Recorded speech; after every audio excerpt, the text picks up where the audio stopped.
Well, let's begin with this decision by the UK government, a reversal of its position on Huawei. The Chinese firm is now barred from any part of the UK's new 5G network. Earlier in the year, the UK said Huawei would be barred from elements of the network deemed sensitive for security reasons, but it had been cleared to contribute to 35% of it. The risk then was described as manageable, not anymore. Today's announcement says all Huawei equipment must be gone from the network by 2027. Here's the UK Culture Minister, Oliver Dowden. As facts have changed, so has our approach. That is why we have taken this decision that there can be no new Huawei equipment from the end of this year and set out a clear timetable to exclude Huawei completely by 2027 with an irreversible path implemented by the time of the next election. For its part, with some understatement, Huawei says it's a disappointing decision and bad news for anyone in the UK with a mobile phone. It's certainly bad news for Huawei. The statement goes on to say this threatens to move Britain into the digital slow lane, push up bills and deepen the digital divide. Here's more from Ed Brewster, Huawei's spokesperson. This is a decision based on US trade priorities and trade requirements as opposed to a decision about security.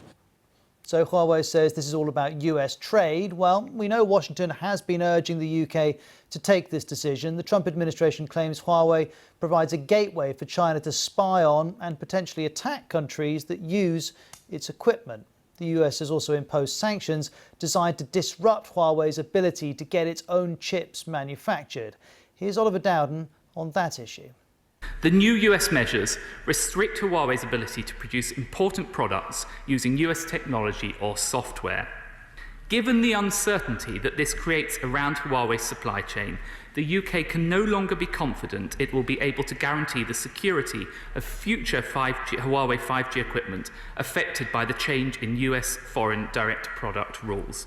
Well, here's the analysis of Tom Newton-Dunn from Times Radio saying the biggest takeaway of today's decision, hard to get away from the cold fact that Britain's become a victim of a colossal US-China fight. We'll now get 5G 2 years later at a cost of £2 billion more. Well, to help us understand all of these elements, here's Karishma Vaswamy, our Asia business correspondent in Singapore.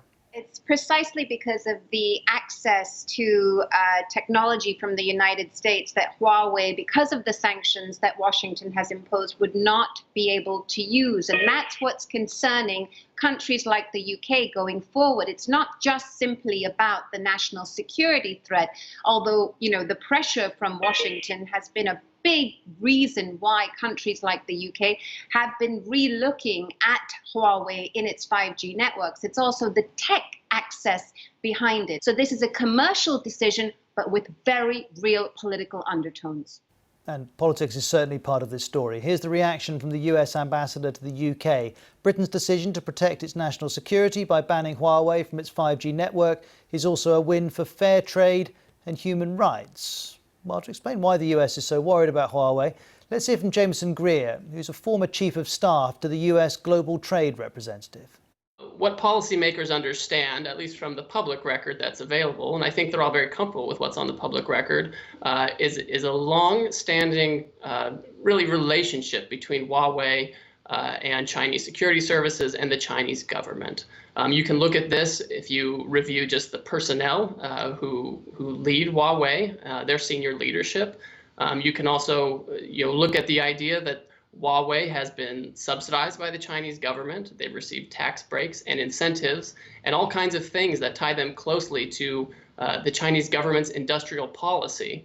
And so I think policymakers around the world, not just in the United States, but obviously there in the UK and other countries, I don't think they seriously consider that Huawei somehow has independence from the Chinese government or even the security apparatus. I think everyone is aware at this point that there are laws on the books in China that require companies to comply with this request for assistance from intelligence agencies there in China. And so these are real concerns that policymakers have. And again, remember, they may have non-public information as well that they aren't in a position to share.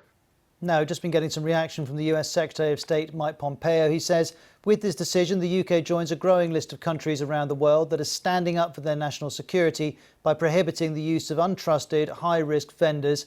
Countries need to be able to trust that 5G equipment and software will not threaten national security, economic security, privacy, intellectual property, or human rights, he says. Well, if this is a political issue between the US and China, it's a political issue here in the UK too. Certainly, that security crackdown in Hong Kong, plus China's treatment of the ethnic Uyghurs, has pushed some Conservative backbenchers in the House of Commons to resist the previous position of the government. This is Tobias Ellwood, who's one of them. We've wanted China to mature into this responsible global stakeholder, but it's become a superpower without any of the responsibilities that a superpower should be showing. We're going through it during international emergency, but there's no international leadership. And what we're seeing with China is it's discreetly pressing its advantage. It's taking advantage of our rickety world order to pursue its own agenda. Now, let's get the analysis of Rob Watson, our UK political correspondent. It's undoubtedly a victory for the backbenchers, and in many ways one of the most surprising aspects of this, what can only be described as a fairly humiliating U-turn for the British government, is that they hadn't really seen it coming. I mean, in terms of domestic British politics, of party management, that yes, Mr Johnson and his government have a very large majority of 80, but I mean, critics of the government will say they should have seen this. They should have seen the unhappiness on their backbenchers. And is this really about backbench unhappiness about China's behaviour, or more about Mr Johnson's inability to fend off pressure from Washington?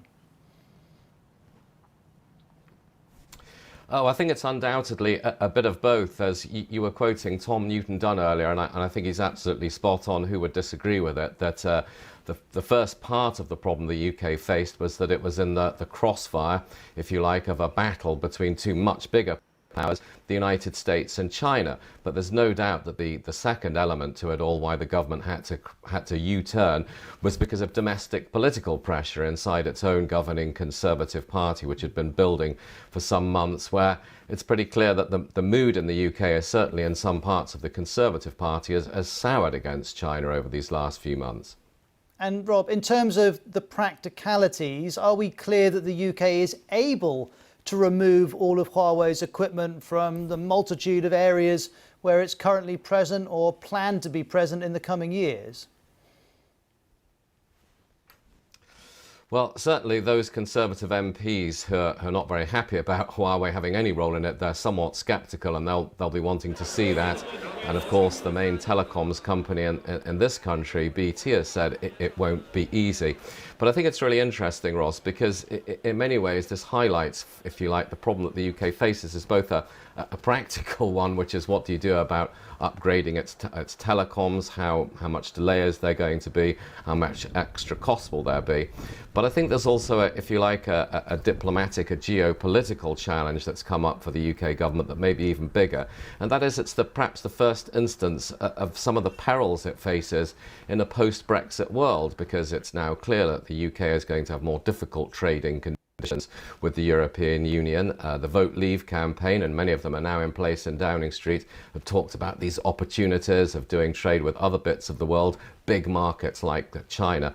The whole Huawei episode shows that that's not always going to be straightforward, and that you might find yourself caught between other big powers, the United States, China, and perhaps at some point the European Union itself. Well, from Rob in Oxford to Jiayan Feng from BBC Chinese in Washington on what more Huawei could have done to try and allay Western fears. I doubt there was anything else the company could have done. This is a really devastating blow for Huawei, and certainly a win for the US. In my observations several years ago, when Washington initially started to cast doubt on Huawei, the company didn't think it was a big deal. Its U.S. market share was relatively small, but later the U.S. sanctions and export bans really harmed the company's supply chains. And worse still, Washington has been actively lobbying its airlines. And this campaign was really hurtful for the company's image and business around the globe. And this UK move is just the latest major crack for Huawei. And China will now be deciding how to respond. What are the options available to Beijing? Well, no doubt that this move would not go down go down well in Beijing. Beijing has denied any direct ties with Huawei, but at the same time actively advocating for the company. And earlier today, the Chinese ambassador to the UK, Liu Xiaoming, has hinted that UK's ban on Huawei will lead to questions about whether the UK can provide an open, fair, and non-discriminatory business environment for companies from other countries. So Beijing might consider redirect Chinese investment in the UK to other countries. At the same time, and even impose restrictions or even sanctions on UK businesses operating in China in order to discourage other countries to follow UK's lead. But this move will run the risk of Beijing being seen as a bully in the world. So there are some trade-off on the Beijing side. But based on the recent track record of Beijing, China might likely to go for the first option to stand very strongly with Huawei. And if you're in the UK listening to all of this and wondering what it means for you and the phone that you use, well, let's go through some of the main questions we've seen being asked today. Will this mean Huawei phones stop working? No, absolutely not. This move affects the equipment in radio masts and inside telephone exchanges, not consumer devices sold by Huawei. Will it affect 5G service in the UK? Well, possibly. Vodafone, 3 and EE have all begun rolling out 5G services, which are to lesser or greater extents reliant on Huawei's kit. They're now going to have to replace it with equipment from someone else, and that means 5G will remain patchy for longer than it might have done, and some parts of the UK will have to wait longer to get any access to 5G.